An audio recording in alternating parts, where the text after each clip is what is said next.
Hi everybody, thanks for joining us for our Tuesday weather video brought to you by Country TV, Sky Channel 081. All eyes are on the west coast as the deadly storm that hit Queensland heads towards New Zealand. Now only the remnants are coming towards us, but with the volatility amongst it and the subtropical elements to it, some torrential rain is in the forecast, and torrential rain, one step up above heavy rain. So here's the satellite map as of Tuesday morning. The heaviest of the rain out here in the bright white clouds, of course, got the subtropical element feeding straight in towards the west coast as a very wet, humid northerly. So when we switch on the wind and rain maps, you can see what's going on. Wednesday is D-Day, if you like, for the west coast. This is the heavy rain. So we've got two sets of weather. The elements that came out of Queensland, that stormy weather that hit them over the weekend, that's this area in here. It's not overly big, but it's the area that produces the very, very heavy rain. Then the other feature is this big low in the Southern Ocean. That's going to drive in very strong northwest winds as far as about,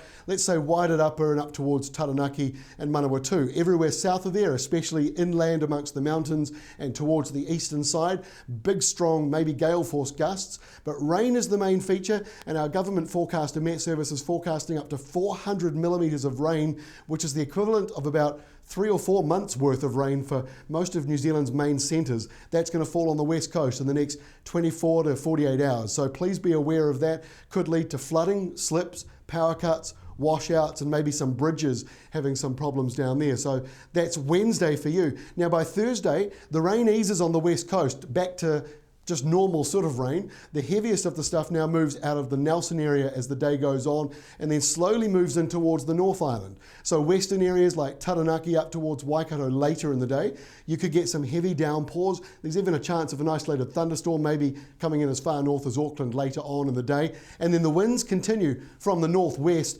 mild across many, many places. And this is coming in for the whole week behind it. So we've got about another 7 days to go of these big, strong or warm nor'westers and showers coming in for the western coastlines.